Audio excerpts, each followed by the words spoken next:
มันอยู่วิมานเวียงวังจันแก้วบ่มีในเต้าพอยกมือ10 นิ้วกราบนอบน้อมยังพระติรัตนแก้วเจ้าตั้ง3 ประการอันมีพระพุทธพระธรรมพระสงฆ์อันเป็นสรณะที่เปิ่งที่เคารพนับถืออันสูงสุดในชีวิตกราบคารวะแตบไตไวสาปุญญาปารมีธรรมพระมหาเถรานุเถระเจ้าคณะพระสังฆาธิการภิกขุสงฆ์สามเณรจุตนจุองค์อันหมายมีพระเดชพระคุณหลวงปู่พระเทพโกศลติปรึกษาเจ้าคณะภาค7เจ้าอาวาสวัดศรีโสดาพระอารามหลวงตำบลสุเทพอำเภอเมืองจังหวัดเชียงใหม่พระเดชพระคุณหลวงป่อท่านเจ้าคุณพระเทพปริยัติเจ้าคณะจังหวัดเชียงใหม่เจ้าอาวาสวัดเจ็ดยอดพระอารามหลวงตำบลจ้างเผือกอำเภอเมืองจังหวัดเชียงใหม่เป็นต้นเป็นประธานตลอดจนครูบาสังฆเถระเจ้าภิกขุสงฆ์สามเณรจุตนจุองค์โดยความเคารพขอเจริญสุขเจริญปอนญาติโยมศรัทธาสาธุชนติ่นจองห้องวัดจุหนุ่มเท่าใจยิงขอน้อมต้อนรับทุกท่านเข้าสู่รายการมรดกธรรมกำเมือง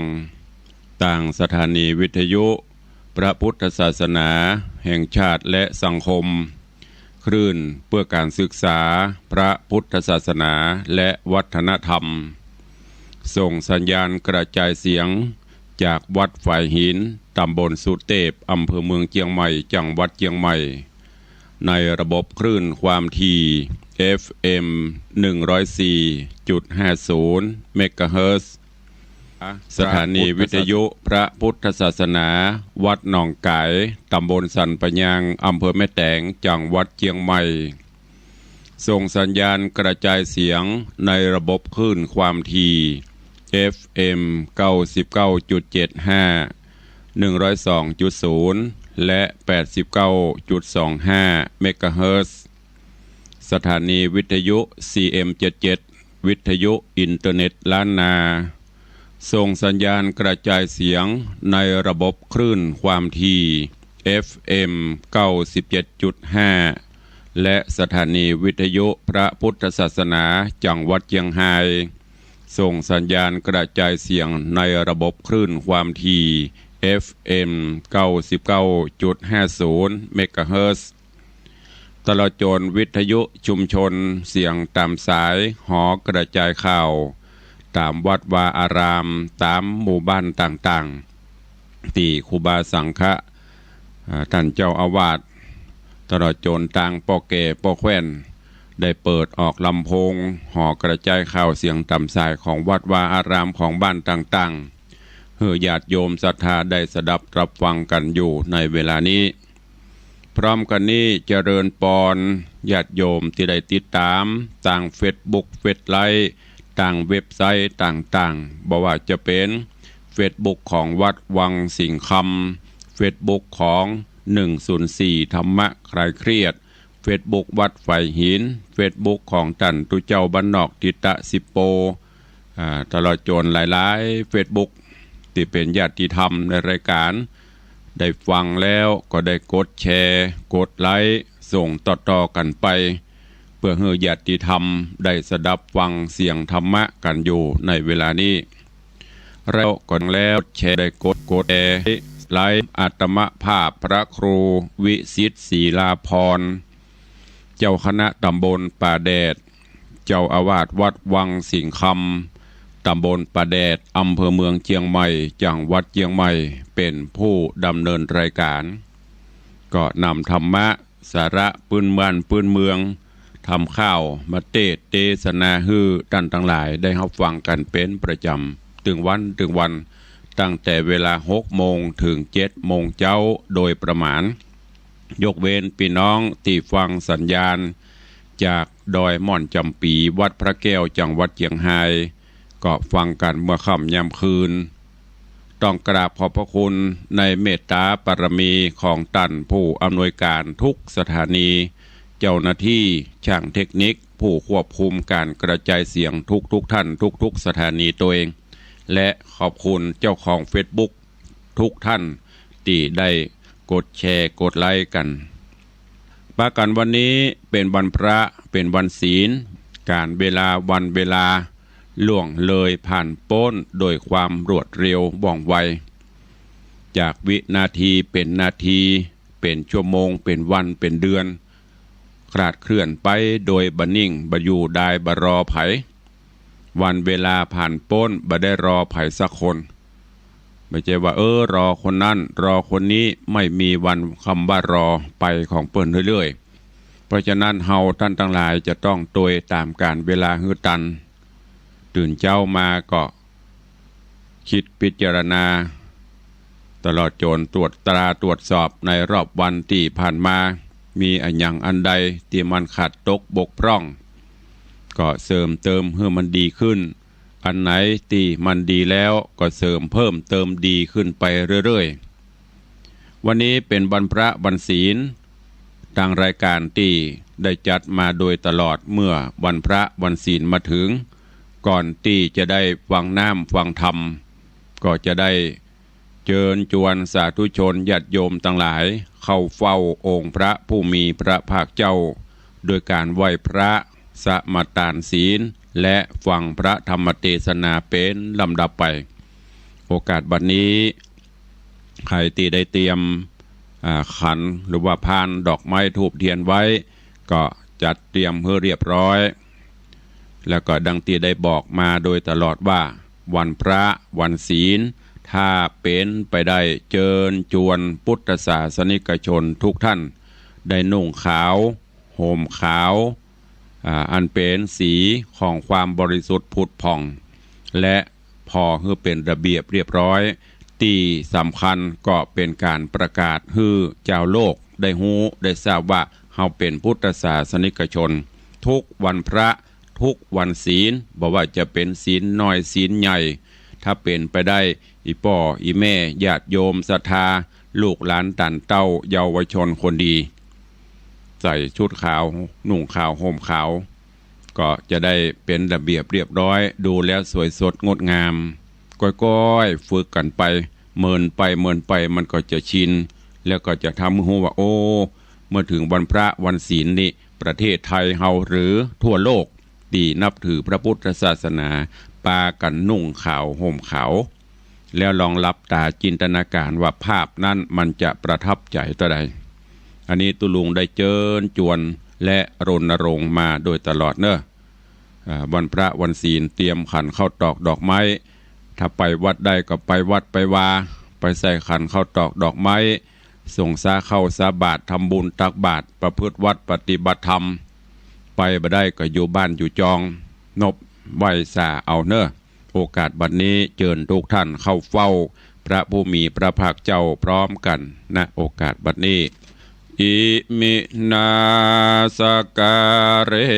นะพุทธังอภิปูชยามะ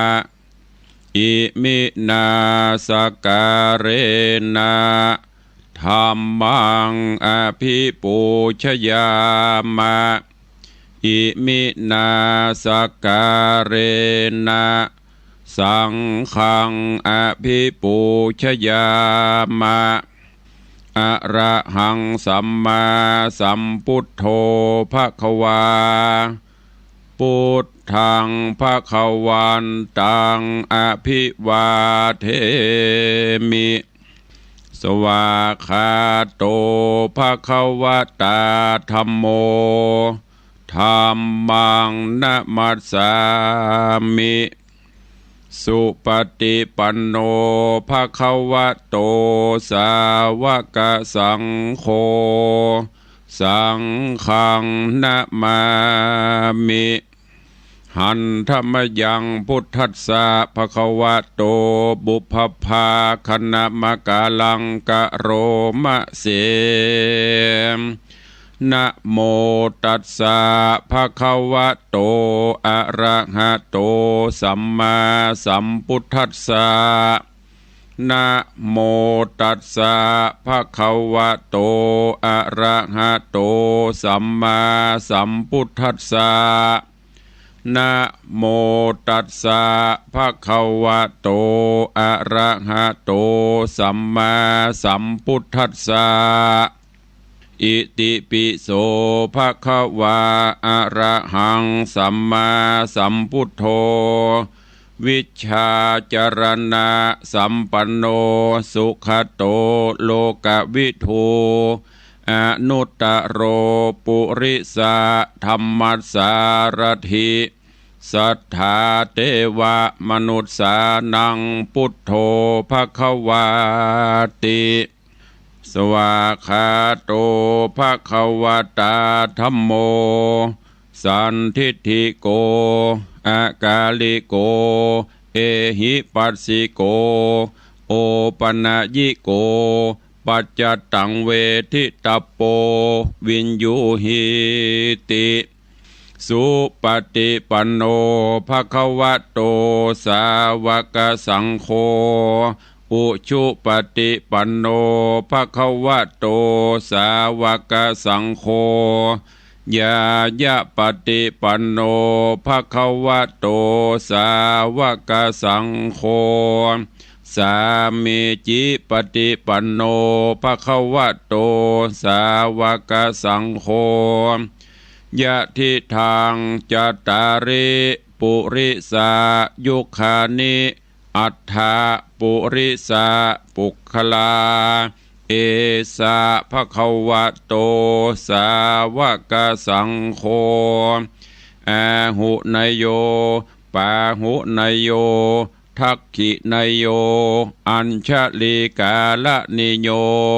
อนุตตรังปุญญเขตังโลกัสสาติได้ไหวพระนบธรรมจุ่มอกเย็นใจแล้วตอนนี้ไปตั้งอกตั้งใจสมาทานหับศีลเนอมะยังพันเต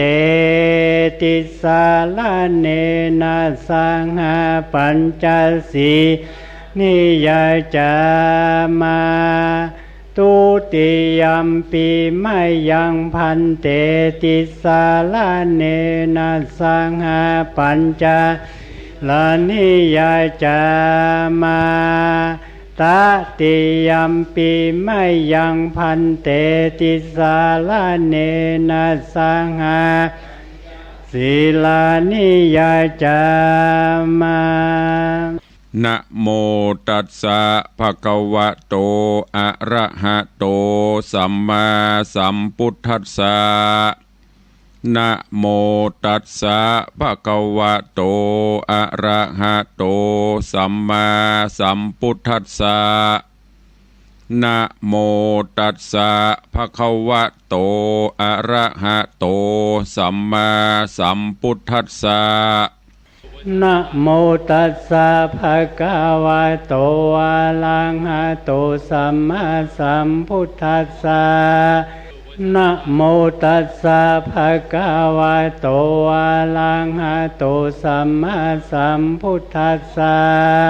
นะโมตัสสะภะคะวะโตอะระหะโตสัมมาสัมพุทธัสสะพุทธังสรณังคัจฉามิพุทธังสรณังคัจฉามิธัมมังสรณังคัจฉามิธัมมังสรณังคัจฉามิสังฆังสรณังคัจฉามิสังฆังสรณังคัจฉามิตุติยัมปิพุทธังสรณังคัจฉามิตุติยัมปิพุทธังสรณังคัจฉามิตุติยัมปิธัมมังสรณังคัจฉามิตุติยัมปิธัมมังสรณังคัจฉามิ ตุติยัมปิสังฆังสรณังคัจฉามิทุติยัมปิสังฆังสรณังคัจฉามิตติยัมปิพุทธังสรณังคัจฉามิต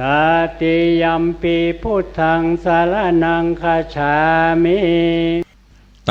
ติยัมปิธัมมังสรณังคัจฉามิตติยัมปิธัมมังสรณังคัจฉามิตติยัมปิสังฆังสรณังคัจฉามิตติยัมปิสังฆังสรณังคัจฉามิปานาติปาตาเวรมณีสิกขาปตังสมาติญามิปานาติปาตาเวรมณีสิกขาปตังสมาธิยามิอะตินนาตานาเวรมณีสิกขาปตังสมาติยามิอะตินนาตานาเวรมณีสิกขาปตังสมาธิยามิกาเมสุมิจฉาจาราเวรมณีสิกขาปตังสมาติยามิกาเมสุมิจฉาจาราเวรมณีสิกขาปตังสมาธิยามิมุสาวาตาเวรมณีสิกขาปตังสมาติยามิ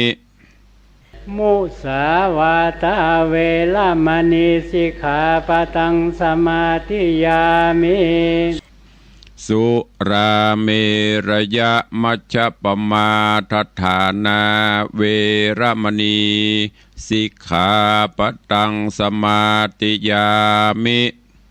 สุราเมรยะมัชฌัปปมาทัฏฐานาเวรมณีสิกขาปตังสมาธิยามิ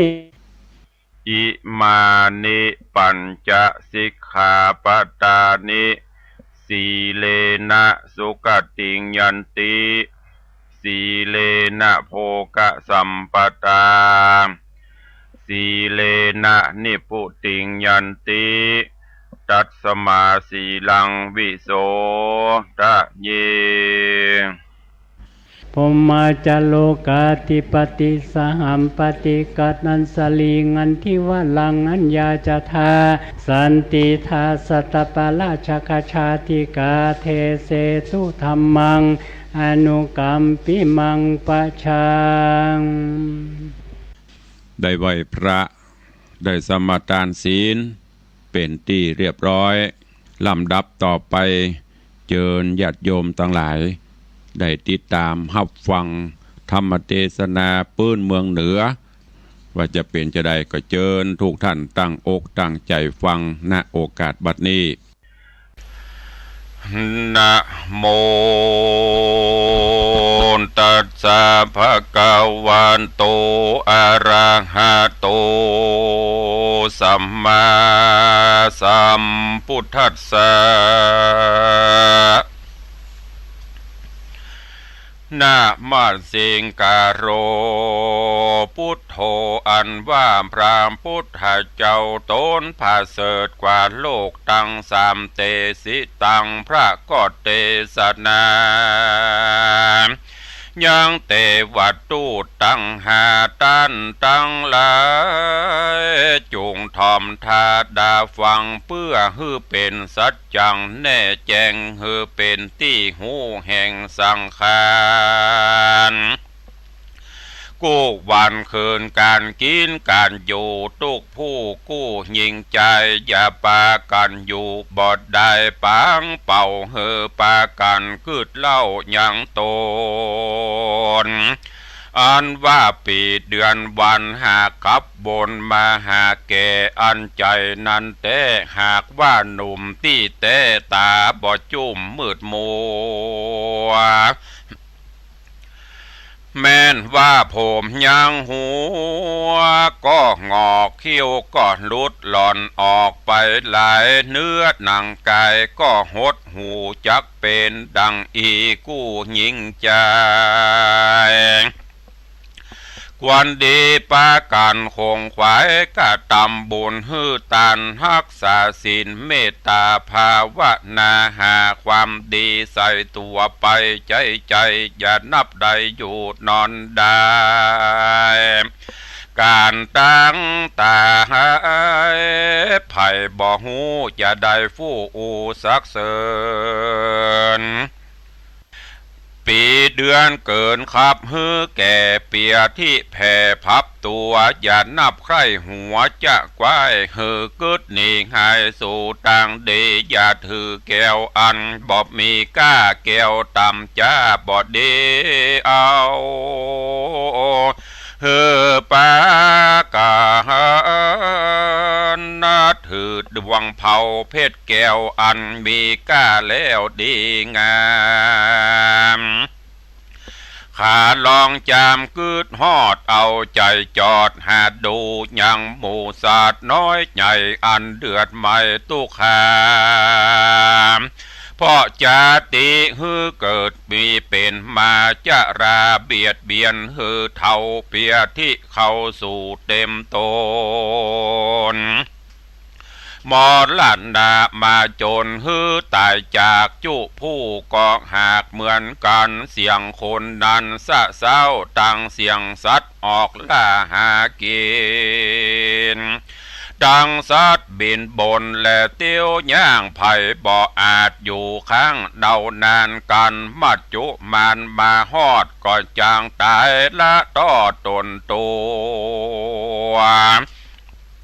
ละเครื่องขัวขว้างไว้ฝูงหมู่ญาติให้วิงวอนโซนสานจรลำบากเหือบางเกิดทุกข์ยากนักหนา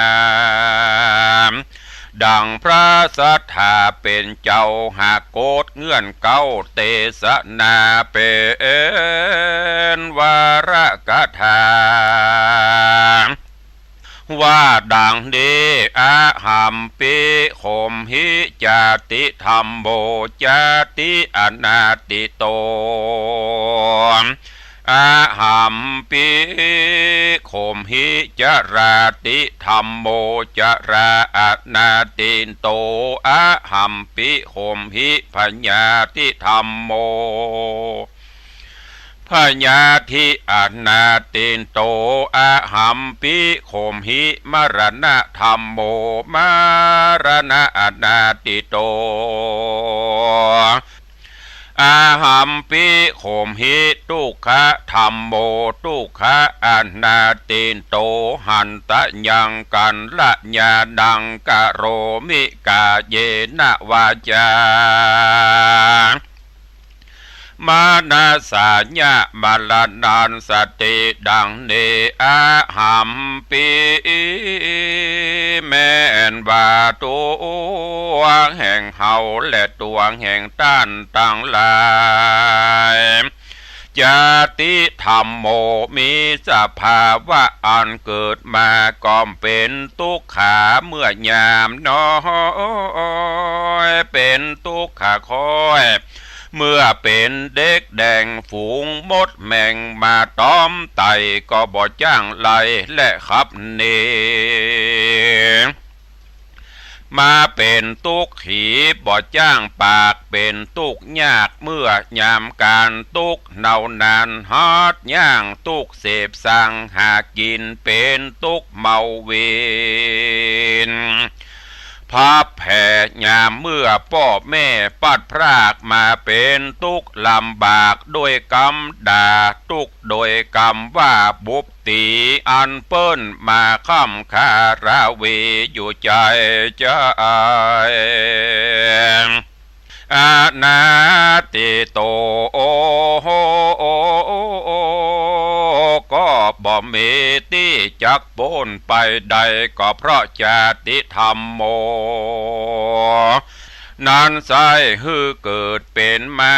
จริงได้มาเป็นทุกข์ขาดลำบากนั่นแล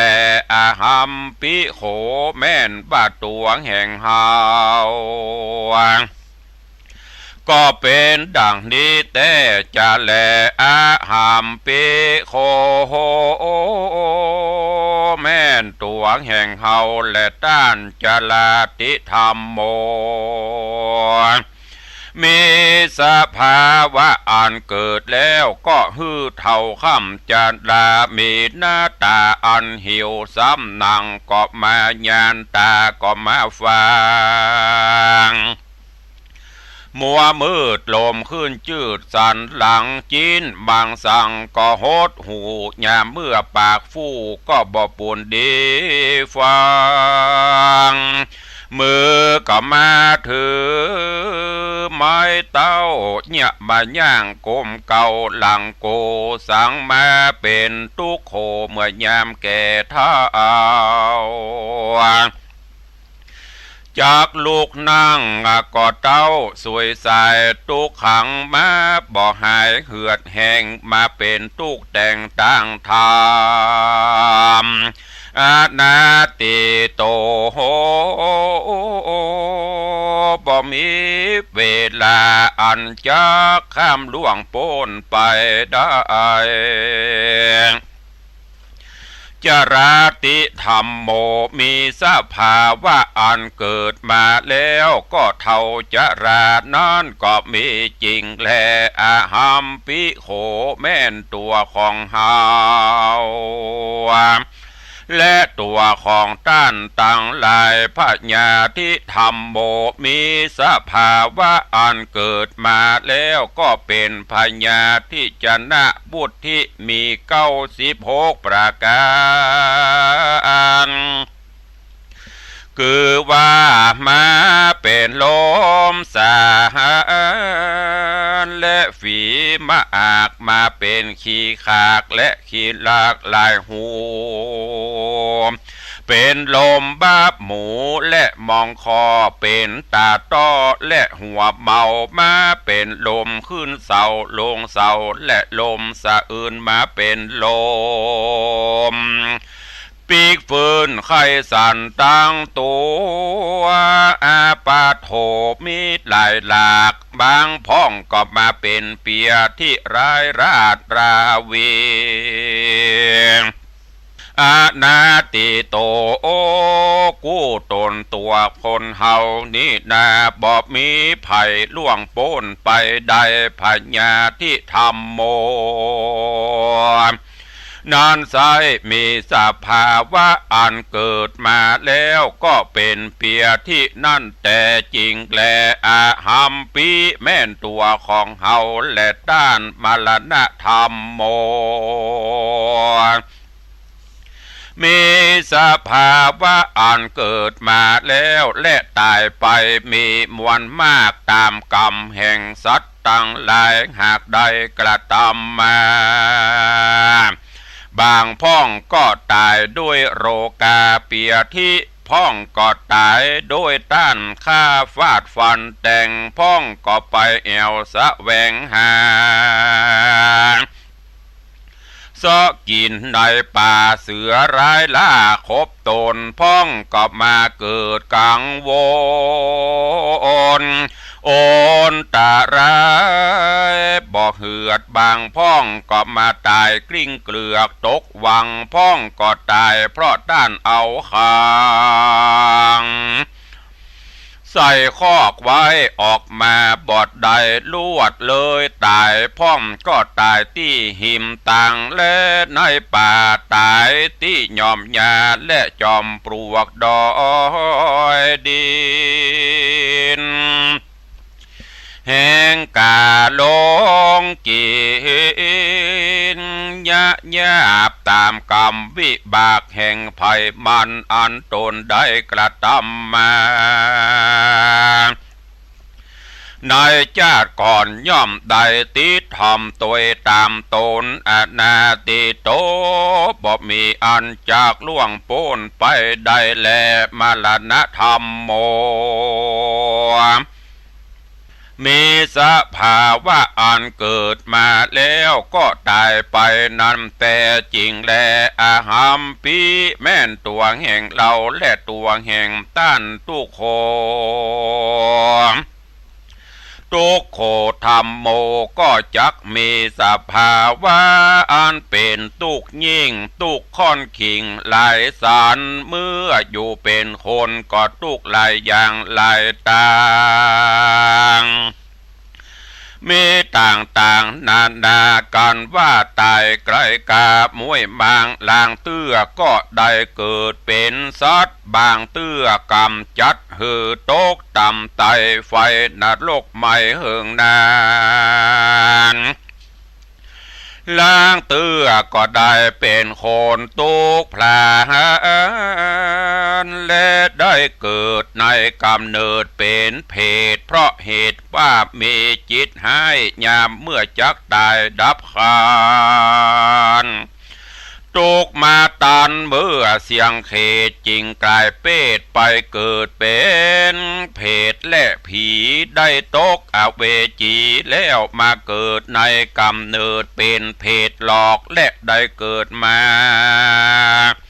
เป็นสัตว์วิบากมากำจัดและแต่งบ่ฮือหูดีแห่งตั้งงามบางพ้องบุญกรรมติดตามโดยไตก็ได้ไปเกิดเป็นสุขลำเลิศในที่ประเสริฐเป็นอินพรหมได้เป็นเทวบุตรเทวดาโตนวิเศษเพราะเหตุว่าอำนาจบุญกรรมเขตที่ใดกระทำมาอายุสังขาราก็ยืนมากกว่างบอกมีที่อ่างต่างทุกมีแต่ความสุขหาประมาณบ่ได้อานาติโตบ่มีไผล่วงพ้นไปได้ทุกตัวคนแม่นแต่จริงแลตัดสมาเพราะเหตุดังอันแม่นว่าตัวแห่งเฮาและตัวแห่งต้านตั้งหลายการละญาติดังก็ควรรีบกระทำกรรมอันดีงามคือว่าฮือตานรักษาศีลเจริญเมตตาภาวนาไปใจกาเยนะโดยกายวาจาญะโดยปากมนาสาโดยใจแม่นคนที่ตายไปและดับขันฝูงคนอันอยู่ไปหลังก็บอกวันให้หาปริเวทนาอื่นอ่อนบอกกวนเป็นทุกย้อนโดยต่างตายบอกวันเสียได้โดยคาบเน่าบอกวันโศกเศร้าโดยมัจจุราชจะทำว่ำวายการให้หาคนตายนี่นาบ่เป็นภาระนาบุญสักอย่าเต้าเป็นทุกข์ลำบากแก่ผู้ให้ควันเดร่ำเปิงไปมาใจเพราะเหตุว่าเฮาร้องไห้มันก็บอกคืนมากาญากาตาแม่นตัวของเฮาก็ยังจากตายไปบ่จาก็ยังจากได้วายหน้าเข้าสู่มาจุลาจะทำความดีถือเอาเป็นกรรมฐานภาวนาไปใจฮือปากันได้พ้นจากห้องได้ขายแห่งสงสารจุงปากันได้ปันติบัตตามคำสอนแห่งพระบวรสอนสั่งเบือนดังน้ำตกหลังรินคำ เตวตุโอตาฮือปากันจำเริญไว้จุวันวานอย่าได้ปากันอยู่ยำบอดได้ปางเป่าฮือได้กึดเล่ายังโตนมีใจเวโวนสอนใจต่างที่บอดีไปต้านก็มาสอนบอกฮือแจ้งจอดในใจเมื่อชีวิตเป็นไปและตั้งอยู่ฮือได้สอนใจกูกับตนตัวอย่านับได้ใครหัวว่าตัวเฮายังหนุ่มนาจุ่มมีวานยามมัจจุราชมาตานเมื่อหนุ่มบาปเข้าซุ่มยามตายจักบ่สบายเพราะวิบากอันมาจักลากนำไป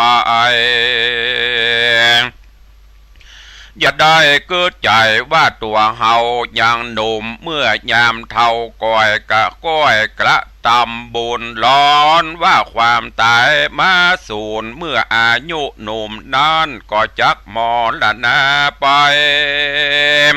บ่มีอันใดจักเอาไปตัวใดมีแต่บุญกับบาปกรรมที่เฮาได้กระทำไว้ย่อมติดตามไปแลนะชายาอิวะเหมือนดังเงาเตรียมตนฮือได้สะเวยผลเป็นสุขและทุกข์กู้ตามกรรมสงสารอันนี้นอมัจจุราชธรรมนินอมันตึงบ่อโปนได้สักอันแหละมันบ่ยอมเว้นแว่แก่คนได้อปิเยหิวิปโยโคทุกโขปิเยหิบางพ่องหักกันจังกันจักตายเบื่อหน่ายก็พรากจากกันไปเพราะกรรมเว้นเป็นสายใหญ่ทุกเห็นใจบ่ใจหน่อยเป็นทุกขาคอยแห่งเวรานุเวนปิเยหิวิปโยโคทุกโคหากกันแปลงกันบ่ได้ไปอยู่ด้วยกันต่างอยู่ไกลกันต่างห้องไกลเต้ต้องแห่งต่างเตียวมีดงเขียวและปูดอยมาขอบข้านแสนที่หักนั้นก็บ่ได้ไปถึงมีแต่ใจกือเติงหาเต้าเจ็บป่วยนั้นก็บ่ได้ไปจูฝูงปุถุจัดนางบางพ่องก็อ้างว่าจักกระทำบุญลวดบ่ได้กระทำแต่มัจจุราชมาข่มแป้ขับตายบุญบ่มาติดต่อมีแต่ปากอ้างล้อว่าจะกระทำบุญลวดหายสูญปังเป่าเนินนายกำปากเล่าว่าได้ลวดตายไปด้วยกินแหน่งบาปกรรมแฝงติดต่อตกนรกก่อกรรมเวรเป็นตุกเห็นในนรกฮือไฟมกหมาดไม่ปาการร้องไห้เวทนาปาหูจะนาจุงฟังราจำชื่อฮือทีเพื่อฮือหูที่นักและเบาอย่านึกว่าตัวเฮายังหนุ่มตาใสจุ่มไปตั้งวันอายุขันทังก็แก่วันและเวลาก็แผ่ไปถึงวัน ปีเดือนวันปั่นหือเท่าแก่บ่เว้นแว่แก่คนใดสักคนปุถุชนเฮาทุกหมู่จุผู้กู้ยิงใจกวนปากันคงควายกระทำบุญหือตานรักษาศีลเมตตาเจริญภาวนาไปใจจะได้อยู่นอนใจจงปากันจำศีลกินทานไปอย่าขาดอย่าได้ประมาทบุญกรรมการว่ากระทำบุญไปทีละเล็กละน้อยก็คือมีจิตเจตห้อยตั้งบุญเต็มว่าใดตันน้อยก็จูงมีจิตเจตห้อยในบุญญาเขตก็จักเป็นเหตุให้มีกุศลหลายอุปมาเหมือนไฟนิดเดียวบ่ได้เผาป่าก็ยังลูกไม่กว่าลามลายอย่ากระทำบาปหมายผิดแผกตัวเฮาจักได้เบาบาปตายโดยอุปมาเหมือนคนขี้โขยมาป้ออย่าได้ก่อบาปแม้แต่นิดเดียวมันจากโลกเป็นเปรตทางโลกไม่หลังลายลา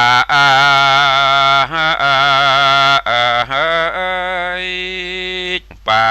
กันได้ตั้งจิตใจหมายติดต่อฮือมันก่อการกุศลช่วยกันหนุนติดต่อฮือได้รักษาศีลก่อหัดใจมันภาวนาไปอย่าขาดตั้งเส้นนี้หากงามดีนรกอเวจีบ่หันได้ไกลสะเวยสุขได้ตามใจมีความสวัสดีไปบ่หูท่าเอามีอายุยืนเตียงเต้านอตีคามคือวาดนิพพานาเวียงแก้วอันเป็นที่แล้วคือยอดนิพพานาก็มีโดยประกาศดังกล่าวมานี้อีกแหละนะนิธิตังขีญาสังวันนาอันกล่าวเทศนายังเทวทูตตั้งหาก็บังโกมสมเรศเดชญาติโยมศรัทธานาบุญตันสาธุชนทั้งหลายวันนี้ตุเจ้าได้นำเอาธรรมเทศนาสอนจิตสอนใจเตือนจิตเตือนใจญาติโยมตันสาธุชนทั้งหลายคือเรื่องเทวทูตทั้งห้าหรือว่าทูตของเทวดาที่ได้มาปกกล่าวเป่าสารเตือนญาติโยมศรัทธาบ่ให้ได้มัวเมาประมาทในชีวิตในความเป็นอยู่จะไปเกิดบ่ตัวหนุ่มกำนำไม้กำลังวังชายังแข็งแรงอยู่บัดถึงเวลาที่จะต้องตายง่ายเตื้อมัจจุราชยังมาถึงเติงง่ายเตื้ออันนั้นเป็นการเกิดที่ผิดเนอะเพราะว่าความตายมันบ่พึงเบนไว้แก่ภัยผู้ใดกรรมมาถึงมัจจุราชมาเติงตันย่อมจะต้องปัดต้องพรากต้องตายจากกันไปบ่เลือกหนุ่มบ่เลือกแก่บ่เลือกเท่าชะเลแก่ชราเพราะฉะนั้นเฮาเกิดมาแล้วก็ต้องมันสร้างคุณงามความดีเมื่อเจ้าเฮาตื่นมาพบเฮายังมีลมหายใจอยู่นั่นก็แสดงว่าเฮายังจะต้องอยู่ผจญในโลกนี้กับสิ่งหลายๆอย่างที่เปิ้นว่าโลกกระทำ8ที่ครอบงำในตนในตัวเฮาถึงวันบางวันก็ดีใจบางวันก็ทุกข์ใจบางวันก็สุขบางวันก็ทุกข์บางวันก็ได้รับเสียงสรรเสริญเยินยอ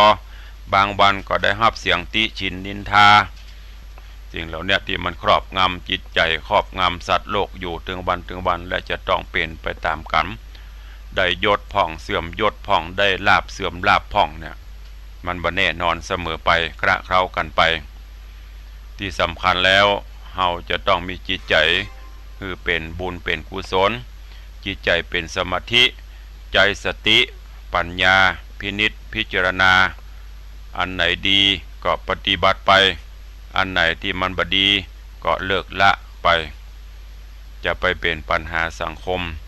ลูกหลานก็เช่นเดียวกันต้องเป็นลูกที่ดีของพ่อของแม่เป็นลูกหัวแก้วหัวแหวนช่วยเหลือและที่สำคัญนั่นดีบดีดูที่ความกตัญญูกตเวทิตาธรรมลูกเต้าคนไหนดีบดีพอที่มีความกตัญญูฮู้คุณพ่อฮู้คุณแม่เข้าตามน้ำเนาะช่วยเหลือเพื่อแผ่สงเคราะห์อนุเคราะห์คือพ่อแม่ได้ตุกอกตุกใจคือพ่อแม่ได้เจ็บกรรมละกรรมใจคือพ่อแม่ได้ต้องมันละเวเหหนเป็นทุกขบนกับตนกับตัวเนี่ยคือพ่อแม่บำรุงพ่อแม่ด้วยอาหารกายด้วยอาหารใจอาหารกายนั่นก็คือเข้าตำน้ำเนาะเลี้ยงดูปูเสื้อผ้าอาภรณ์ผลหมากหลากไม้อันไหนที่หันบ่าควรแก่การที่จะนำไปคือพ่อคือแม่ผู้มีพระคุณก็นำไปจะไปรอบางพ่องนี่โอ้พ่อแม่บ่เคยอย่างยุกผลไม้บะเดียว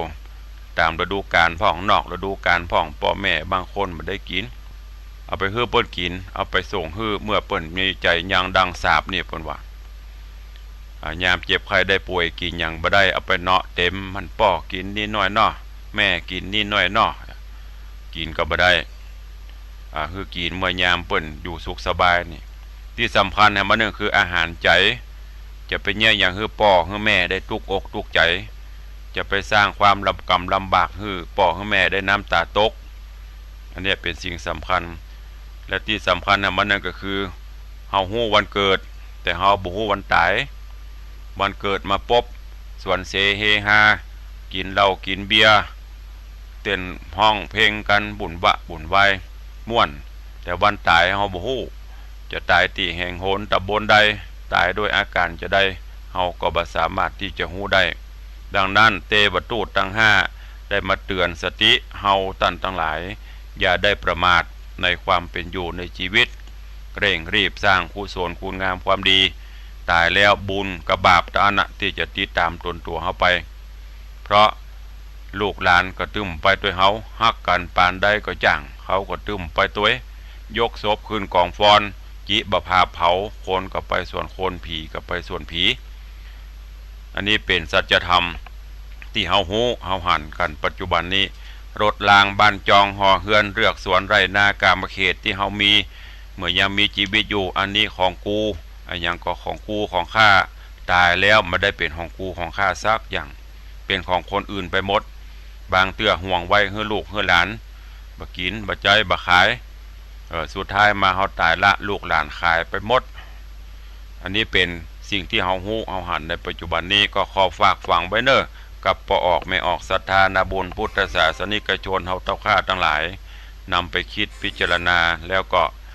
นำไปสอนตนสอนตัวสอนลูกสอนหลานเอาไปประพฤติปฏิบัติกันขอความสุขสวัสดีบังเกิดมีกับญาติโยมท่านสาธุชนทั้งหลายอยู่เย็นเป็นสุขจุ่มเนื้อเย็นใจขอให้มีสุขภาพพรานามัยสมบูรณ์แข็งแรง120 ขวบเข้าพรรษาได้อยู่กินอยู่ตานปรารถนาได้สมความปรารถนาเหมือนกันจุตนจุองค์จุผู้จุคนเนอจัตตารโอธรรมาวัฏันติอายุวันโนสุขังปะลา